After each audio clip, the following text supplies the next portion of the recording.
triple threat. It's basically what it is. You have three options when you're in that stance. You can either shoot the basketball, you can pass the basketball, or you can drive the basketball. And using those three options, I think you should always articulate what the defense is doing to you.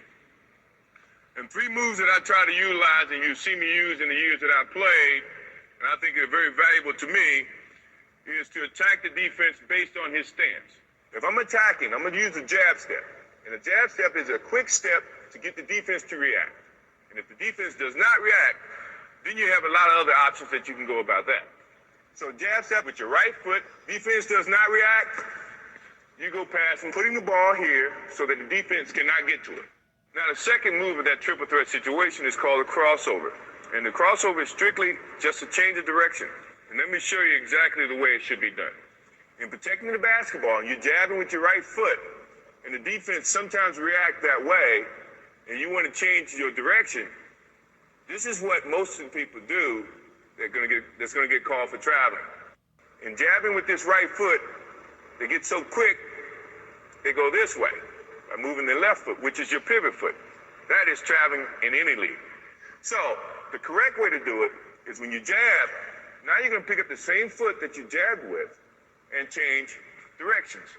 And in putting the ball down, good defensive players, if you put the ball out here, have long enough arms, got to hit it for one, can slap it. Your momentum is going this way and the ball is going that way. Good way to correct that is when you jab, now you change. If you put the ball here, you got protection from your right leg. Your hand should be here protecting the basketball anyway. So now the only way the defense can get to that ball is to go through your arms, go through your legs. 9 times out of 10, it's going to be a foul. That's 9 times out of 10 because I can get away with it. But I don't play anymore, so you don't have to worry about that.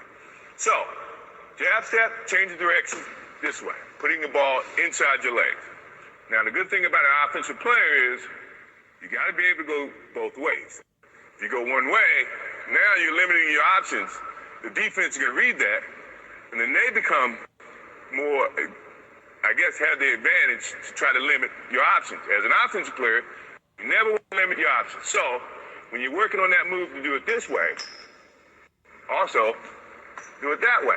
So now you can have two options. If my man's taking a defensive stance, the thing that I'm looking at right now is he's playing parallel. So now he's playing me to go either way, which is good. Which it also, to me, means all I have to do is give him a nice little fake this way. He's going to think and feel that that's the way I'm going. My change of direction is a little bit better to use when you see a guy with the parallel stance. Mainly because he doesn't know where you're going. So now you have so many options, you just try to use as many options as you can. Now, if he had his right foot forward, that to me is saying, now he wants you to go this way. The last thing I want to do is go where the defense wants me to go. I want to go opposite. So this is when now he takes his step that way. To change the direction means he's got to pick up this foot and open, then slide to keep up to you as an offensive player. That takes more time than you taking that crossover and driving to the hole. So you have the advantage in that sense. Now, if he has his other foot up, this is what I was telling you about being able to go both ways. Now you can do the same thing and attack it this way. You see what I mean? So now he can't limit your options. So you should look, before you take your stance, look how the defense is playing you, and then decide which is your pivot, right foot or your left foot, and then attack.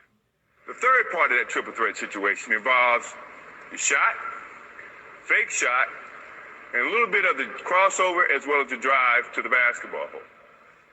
So, and that is, when you jab, the defense does not react, or it does react. It takes a step back. Now, you bring the shot into motion. If you fake this, or you want to shoot it, or if you're a good shooter, this is a move you probably should use more often because it gets the defense off balance.